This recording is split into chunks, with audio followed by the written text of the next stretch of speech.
bienvenidos a las tardes con Pina. Acordate que todos los sábados a las 17 horas voy a estar concientizando distintos temas de salud acompañada de excelentes profesionales. Domingo se repite el programa a 17 horas. Lunes y jueves de 16 a 18 horas puedes escucharme por Radio OLED FM. Nos vamos a un consejo profesional del doctor Julio Giorgin, médico cardiólogo del Hospital Alemán, a ver qué nos dice.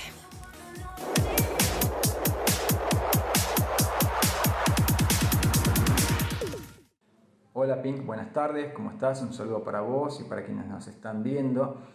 La hipertensión arterial sabemos que es un factor de riesgo para el desarrollo de infarto y de accidente cerebrovascular. Y esta semana, el 17 de mayo, se celebró el Día Internacional justamente de la hipertensión arterial. A partir de un estudio realizado en la Argentina, el Renata 2, sabemos que de cada 100 personas, 40 no saben que son hipertensas, y de las que están tratadas para hipertensión, solamente el 25% tiene valores de tensión arterial normales. ¿Y qué es lo que podemos hacer para justamente luchar contra la hipertensión? Bueno, en primer lugar, diagnosticarla. Si vas a tu médico o a tu médica, pedile que te tome la presión. Es necesario tener menos de 140-90 milímetros de mercurio, 14,9, como se dice habitualmente. Y en el día a día, ¿qué puedes hacer? Bueno, por un lado, disminuir el consumo de sal. Es necesario consumir menos de 5 gramos de sal por día. Es muy importante la caminata aeróbica, al menos unos 150 minutos semanales, que si no llegás, bueno, lo que puedas. 15 minutos es mejor que 10 y 10 es mejor que nada, así que todo lo que puedas caminar, bienvenido sea. El descenso de peso también es muy importante. La calidad y cantidad de sueño. Dormir al menos 7 horas favorece la disminución de la tensión arterial, y cuando hablamos de calidad es importante que el sueño sea bueno, así que por ejemplo no ronques. Hay pacientes que son muy roncadores y pueden tener apneas de sueño. Es necesario hacer el diagnóstico a través de una poligrafía nocturna o una polisomnografía, porque las apneas de sueño pueden favorecer justamente el desarrollo de hipertensión arterial. Así que bueno, controla tu tensión arterial, conoce tus números. Si vas al médico o médica, pedile por favor que te tome la tensión arterial. Si no, puedes consultarme. Que estén bien.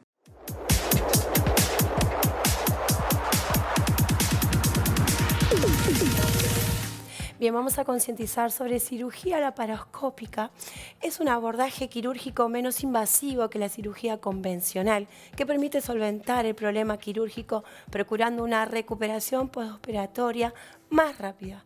Hoy me visita el doctor Tomás García Valcarce, médico especialista en ginecología, oncología y en cirugía ginecológica, médico ginecólogo del Hospital Alemán. Bienvenido, doctor. ¿Cómo está? Muchas gracias, muchas gracias. Bueno, muy buen tema sobre la cirugía laparoscópica.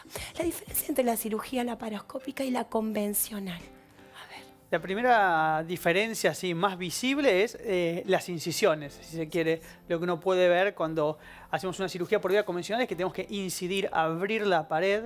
En el caso de la cirugía de abdomen, con una incisión mediana, que es así a la mitad, o transversa.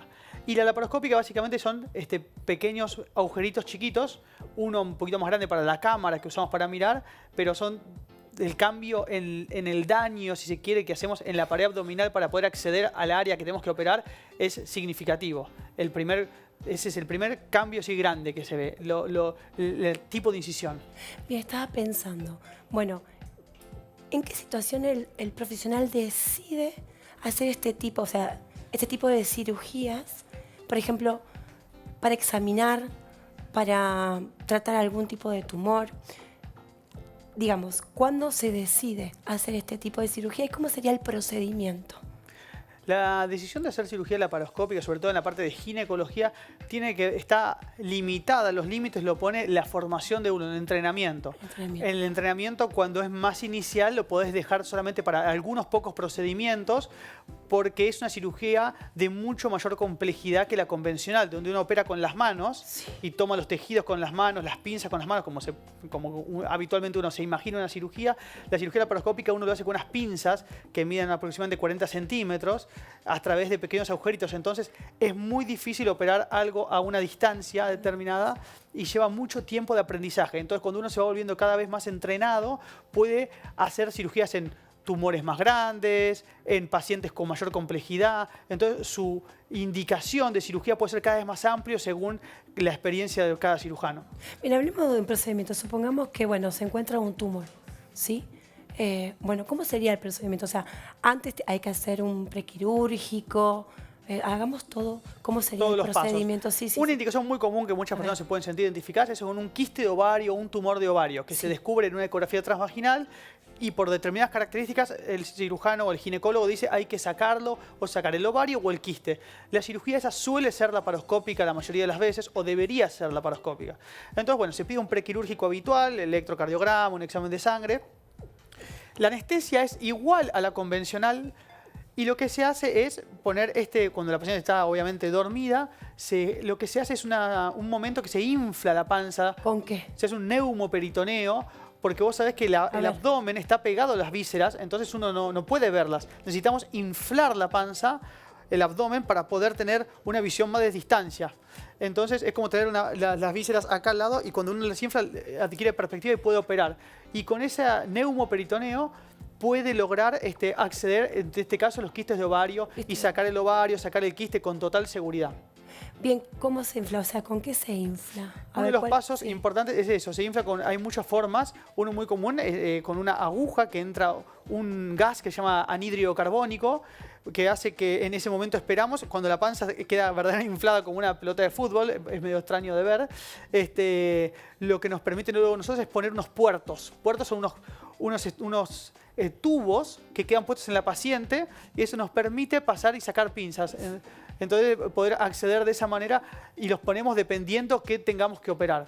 Lo que permite hacer eso es que la paciente luego, cuando termine la cirugía, tenga una recuperación significativamente mejor, menos dolor, se va de alta más pronto, puede volver a hacer deportes o actividad física normal al doble de rápido, puede volver a trabajar, a hacer su vida mucho más pronto que cuando haces una incisión que la paciente, además de que se tiene que curar de lo que lo operaste, se tiene que curar de la vía de abordaje, que es de la incisión en la pared. Por eso la cirugía laparoscópica es tan beneficiosa para el paciente. Estaba pensando, ¿qué otras enfermedades, qué otras patologías se pueden tratar con esta cirugía laparoscópica? Todo lo que hablamos de ginecología, por supuesto. A ver, vía vaginal también había escuchado. ¿Cómo es ese procedimiento? La vía vaginal, que nosotros la desarrollamos en el hospital alemán muchísimo, es una vía también que últimamente somos pocos los ginecólogos que la hacemos, que nos permite acceder y sacar, reparar problemas del piso pelviano, generalmente prolapsos, sin tener que hacer ninguna incisión en la pared. Incluso úteros, por ejemplo, que tienen mucho sangrado, se pueden extraer por vía vaginal con unas técnicas muy especiales, que son técnicas de hecho muy antiguas, pero que han quedado en desuso y ahora se vuelven a poner en boga y permiten a la paciente poder resolverle muchos problemas sin tener que hacer ninguna incisión visible. Y la paciente se recupera mucho más pronto. Bien, mientras estamos realizando, ¿no? Algún tipo de cirugía, también se puede examinar otros órganos. Por ejemplo, ¿cuál es costumbre de mirar por prevención más que nada? A ver, totalmente. Nosotros cuando entramos a la cavidad, que ese es nuestro término, ponemos una cámara en HD. ¿Por dónde va la cámara? Muchas veces cambia, pero la mayoría de las veces por el ombligo. Por el ombligo. Por el ombligo se pone un trocar, un cañito un poquito más grande, de 1 centímetro, igual es pequeño, y ponemos una cámara, que la verdad que las cámaras de tecnología son muy buenas, son de HD, y tenemos monitores como estos, tenemos 3 o 4 monitores en el quirófano, y todos los que operan pueden ver en el momento una exploración de toda la cavidad y eso filmamos los intestinos, el hígado, todas las estructuras antes de empezar a operar para chequear que no haya ninguna alteración, ninguna adherencia o ninguna patología oncológica. Siempre examinamos de esa manera y después nos vamos a trabajar a donde fuimos. Bien, supongamos que hay una lesión que hay que hacer lo que es la cirugía. Encontramos otra. ¿Qué hace el doctor? Por ejemplo, se me acaba de ocurrir. Supongamos que justo vamos por un tema y de repente nos encontramos con otra cosa. Qué bueno, ¿no? Si lo encontramos lo podemos solucionar. Eso es un tema muy interesante. Se llaman hallazgos intraoperatorios. Ah, mira. Que lo que tenemos que hacer nosotros, dependiendo de la patología que estamos operando, un poco la picardía o la practicidad del cirujano, es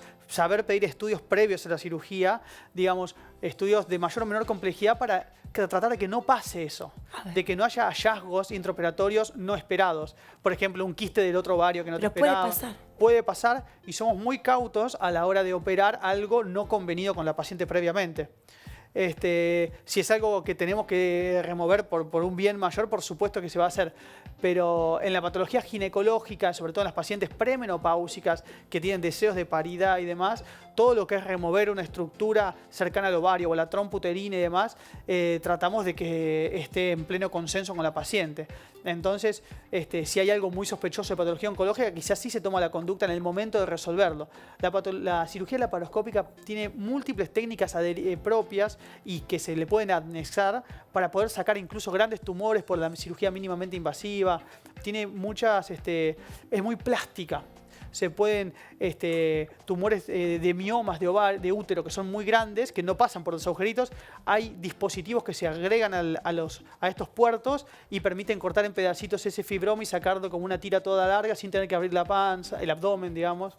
La cirugía laparoscópica ha crecido increíblemente y las indicaciones, como dijiste al principio, se ampliaron un montón. Bien, ¿también sirve para eliminar alguna adherencia de otra operación, por ejemplo?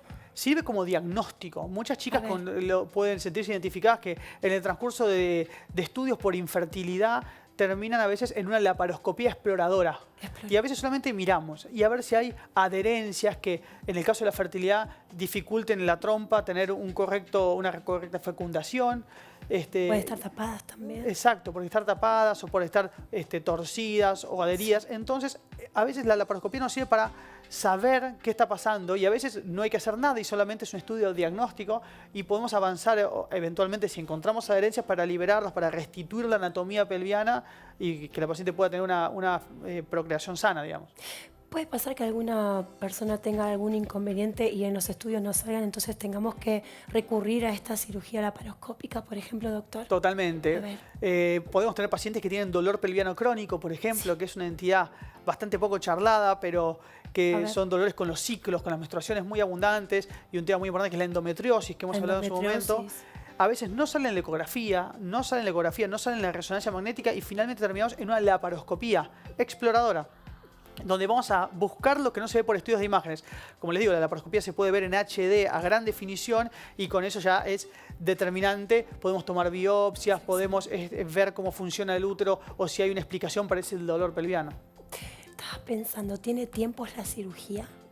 Sí, por supuesto, pero puedes operar en forma laparoscópica por grandes cantidades de tiempo. Antiguamente había una limitación porque al estar inflada el abdomen de la paciente al anestesiólogo le costaba expandir los pulmones, la anestesia a veces se hacía más dificultosa. Hoy en día avanzó tanto la industria que acompaña a los médicos en el quehacer quirúrgico, en todos los dispositivos que se utilizan tanto para el anestesiólogo como para los cirujanos, que permite hacer cirugías verdaderamente largas por vía laparoscópica sin ningún problema. ¿De qué tiempo estamos hablando aproximadamente? Yo creo que cada paciente es único y irrepetible, pero y cirugías muy cortitas, por ejemplo, una ligadura tubaria, puede ser una cirugía de 15 minutos, 10 minutos. Ah, mira. Y a cirugías oncológicas que pueden durar 3 horas, 4 horas. Ah, un montón. 5 horas. Ah, un montón pueden durar las cirugías oncológicas. Sí, por supuesto. Bien, habíamos hablado de la anestesia. ¿Es total? ¿El paciente está entubado?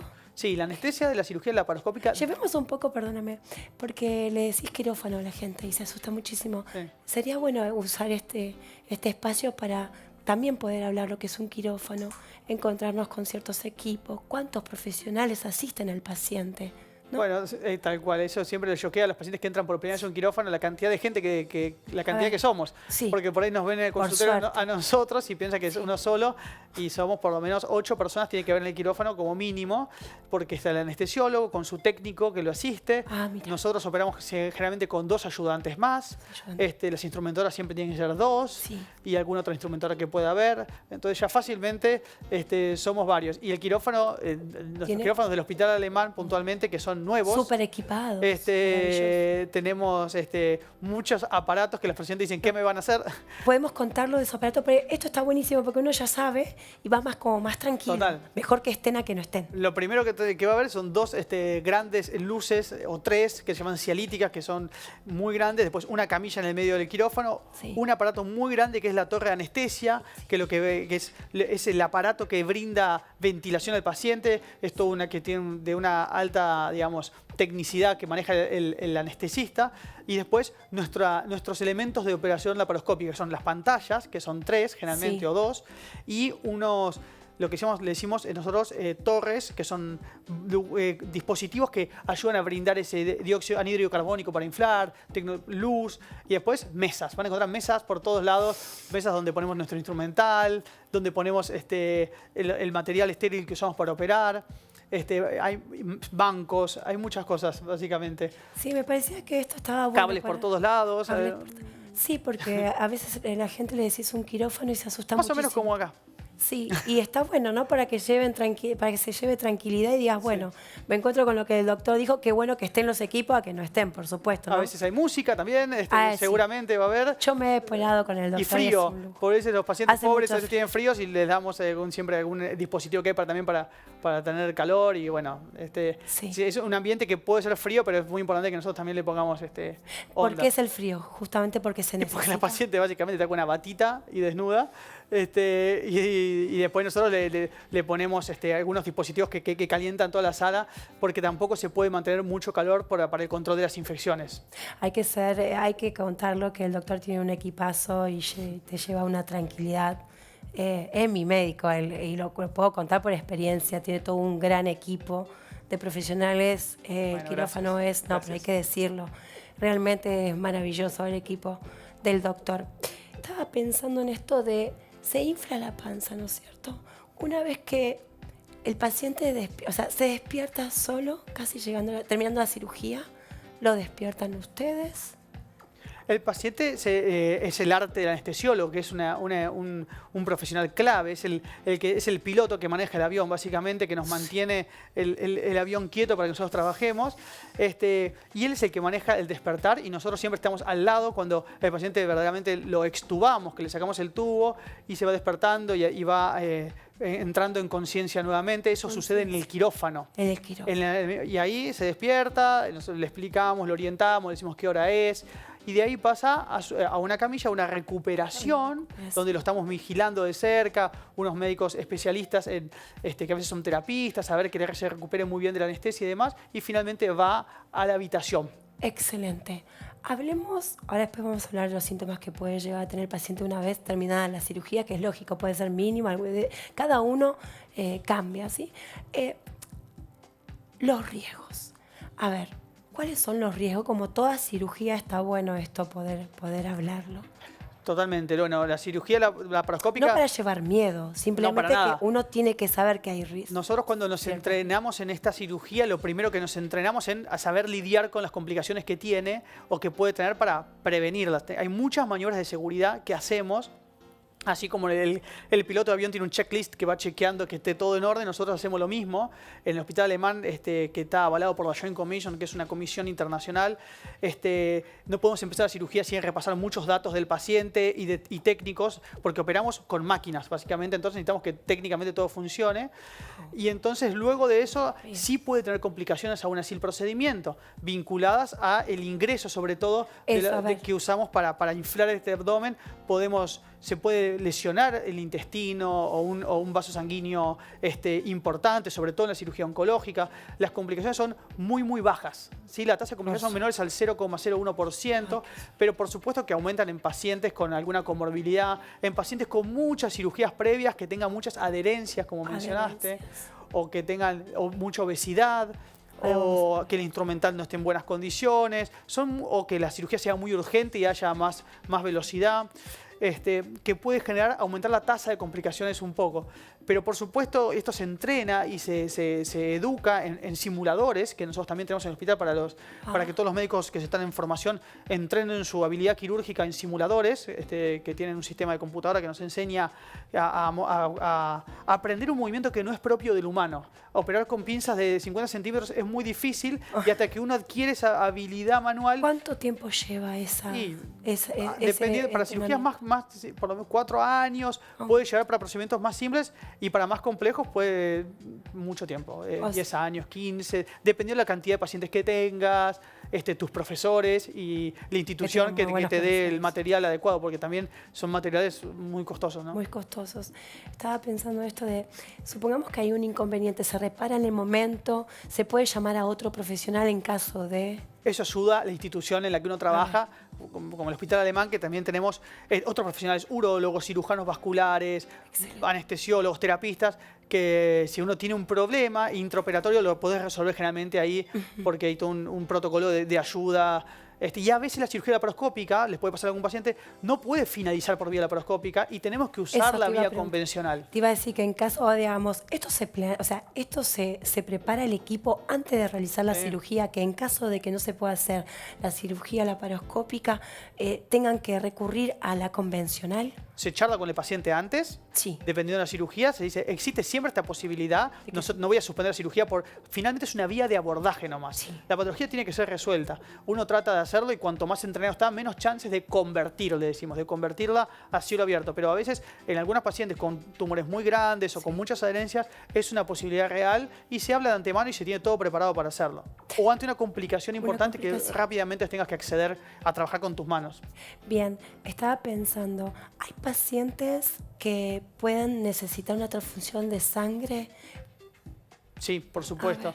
Eso lo charlamos también generalmente de antemano y siempre los pacientes, dependiendo de la complejidad de la cirugía, tenemos dispuesto sangre antes y lo charlamos antes, dan consentimientos informados para que lo acepten y si tenemos que dar sangre se da en el momento, lo da el anestesiólogo y se sigue operando sin problema. Bien, no hay riesgo, nada, o sea, se hace una transfusión. En los hospitales de mayor complejidad hay un montón de protocolos de control sanguíneo que se hacen para que no haya riesgos ni infectológicos ni de reacciones alérgicas. Son sangres seguras, vamos a decir. Bueno, bien, síntomas. A ver, cuando uno llega a esa habitación podemos tener distintos síntomas que es normal de esta misma cirugía. Uno muy común que todos los operados por la laparoscopía pueden decir es el dolor en el hombro derecho. Eso es un dolor referido. Quiere decir que es un dolor que no te duele el hombro porque está mal, sino que el abdomen cuando se infla, cuando se distiende puede generar un dolor referido en el hombro, en la espalda. Eso se va en el paso de las horas. Y a veces puede haber una distensión abdominal, molestias, que tiene que ver con la técnica laparoscópica en general. Pero luego, como te digo, los síntomas son mucho menores a la cirugía abierta que al dolor de tener que reparar un tejido. Además tiene que estar el dolor de la herida que te joroba para actividad física posterior, te molesta mucho tiempo después la laparoscopía. Esa parte del acceso no lo tiene, entonces el paciente se recupera mucho más fácilmente. ¿Todas las personas pueden realizarse este tipo de cirugía? Tiene muy poquitas contraindicaciones. Algunos pacientes puede que no se pueda si tienen obesidad muy grande, pero sin embargo en obesidad es un muy buen abordaje, pero la verdad que tiene casi ninguna contraindicación.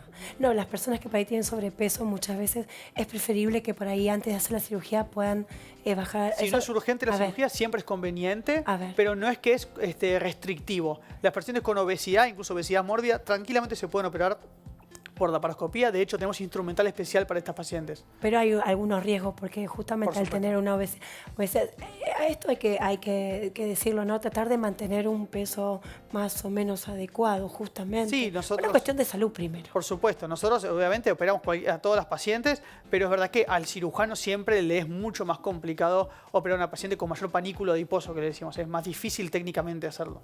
Bien, se infla con gas, ¿no es cierto? ¿Cómo se elimina eso en el cuerpo? Porque la paciente queda inflamada, hay que decirle, por un tiempo. Lo inflamos y lo desinflamos. Y puede quedar inflamada el paciente. Después, cuando termina la cirugía, alimentarse, después queda cierta irritación en el abdomen que puede molestar, pero el aire que se usa para inflar luego se desinfla y no hay ningún problema. Bien, luego que se termina, vuelve a su vida normal. A ver, ¿cuál es el tiempo primero de reposo que se aconseja? Porque todos los cuerpos no son distintos. Algunos se recuperan más rápido, otros mucho más lentos. Para volver a sus actividades, lo normal que es trabajar, y después para volver a hacer deporte, ponele más la alimentación. Bueno, habitualmente, dependiendo de la cirugía, lo que hicimos, pero habitualmente en 15, 20 días, como mucho un mes, la paciente puede volver a hacer actividad normal sin problema. pero depende de Pero puede cirugía, en caminar. 15 días y muchas cirugías se pueden ir en el día a la casa, que eso también es algo muy novedoso. Bien, ¿cuánto tiempo se queda el paciente en el hospital internado después de esta cirugía? Las por lo cirugías general? pequeñas como ligaduras, sacar quistes o pequeñas se puede ir en el día, si operas a la mañana se puede ir a la tarde o como mucho al otro día. Y cirugías más complejas pueden llegar a quedarse 2 días, pero generalmente la cirugía laparoscópica permite un alta muy precoz, mucho más precoz que la cirugía convencional. Bien, ¿cuándo se retiran los puntos? Y a los 15 días habitualmente, 10 días, 15 días, se sacan los puntos sin problemas. Bien, ¿alguna medicación, algún cuidado especial con esos orificios que fueron? No requiere ningún cuidado especial, ni siquiera hace falta curarlos como se hacía antes con alcohol. La paciente se puede bañar tranquilamente con agua y jabón en la ducha y eso es suficiente para esterilizarlos, porque tienen muy poquita exposición a los gérmenes de la piel. Entonces las infecciones de la herida quirúrgica son muy poco probables. Bueno, en caso de que tenga algún tipo de infección que puede pasar, ¿cómo se soluciona? Eso se evalúa con el médico y eventualmente si requiere antibióticos se medica y son infecciones solamente muy controladas, entonces con antibióticos. Perfecto. Finalizando, ¿la paciente puede volver a necesitar, pasa de volver a necesitar nuevamente otra cirugía? Supongamos que sea, no sé, a ver, por un cáncer. ¿Se puede volver a realizar la cirugía por algún otro motivo? Sí, por supuesto. A veces con la cirugía inicial se obtiene información en esa anatomía patológica que requiere una nueva exploración o ir a sacar ganglios para tener más seguridad o ampliar alguna exploración a otro ovario, a otra estructura o operada por un quiste de ovario. Pensando que era benigno, aparece luego en la patología algo maligno y hay que volver a operar para sacar el útero o el otro ovario. Eso es bastante común de ver y generalmente son pacientes que nos derivan a nosotros donde hacemos cirugía de más complejidad. ¿Hasta cuánto se puede operar? ¿Cuántas veces con esa Muchas veces. técnica? No, no tiene límites. ¿No tiene Se puede límite? hablar todo. ¿Técnica segura y la más utilizada? En la mayoría de los centros que tienen este dispositivo, que hoy en día, hoy por eso que la mayoría, es la técnica más utilizada. Bueno, doctor, ¿quedó algo por hablar? No, Otra. examen total. Es que es maravilloso escucharlo, doctor, porque nos saca las dudas. Wow. Ay, es maravilloso. No, Doctor, un detalle. Muchas gracias. Siempre lo merece. Acá no, me voy. Ya, ahora me confundí. Bueno, maravilloso el doctor, mi doctor. Un beso enorme al Hospital Elman. Nos vamos a un corte y ya volvemos con Malas Tardes conmigo.